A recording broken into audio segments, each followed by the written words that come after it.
guys, this is my book review for Green Arrow comics, Volume 1, The Midas Touch, which are issues 1 through 6 from 2011 2012. Um, there we go.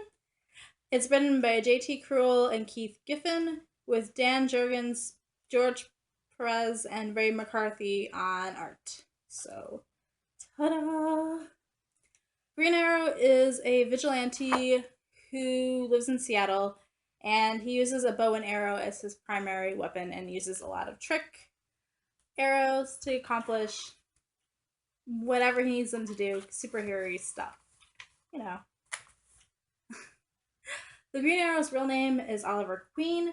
He is a billionaire and playboy, and he is struggling to work out balancing this double life, being the Green Arrow and being Oliver Queen, who is in the spotlight, and everybody knows his name. So I really like the television show Arrow, which is why I started reading these, and I find that really interesting. But these comics didn't really get into any of Oliver Queen's like backstory.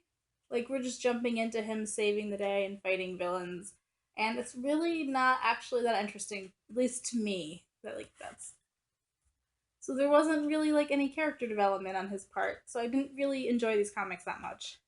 I wasn't too invested in Oliver Queen or why he was Green Arrow when I was reading these, and quite frankly, the villains were a lot more interesting.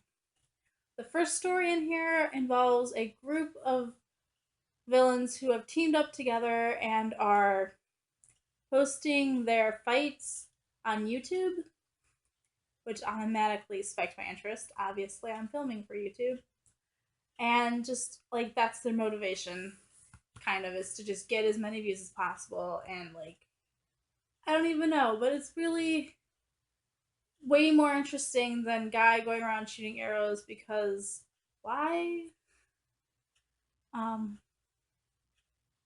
and also just seeing all the different villains who would normally maybe be trying to outdo each other working together for this one cause. The second story is Midas and Blood Rose, and it's kind of a love story between these two mismatched villains, kind of a Beauty and the Beast thing going on. And that was also really kind of like, so the villains are more interesting to me than actually watching Oliver Queen. And yeah, the minor characters too. The CEO of Queen's company, Emerson, his, I don't even know what she is, like assistant Adrian, and then Jax and Naomi, who are helping him be the Green Arrow. All of those characters, I want to know more about them, but Queen, I just felt like, eh, whatever about him. Like, I wasn't really drawn to him at all. Like, I don't know. And maybe the television show is just so awesome that these comics just pale in comparison or something. But I just wasn't really getting into these. It was entertaining, but it wasn't like I need to know what's happening. And the art in this is kind of just what I expect from comic books, what I think of as comic book art. And it's not bad, but it's not super amazing. I'm not madly in love with it either. So, yeah. On the whole, this was a pretty solid 3. There was nothing in it to really hate, I guess, but I didn't fall madly in love with reading the Green Arrow comics or anything. But luckily, I still have half of Arrow to watch still, so yes. Um, yeah, let me know what you guys thought.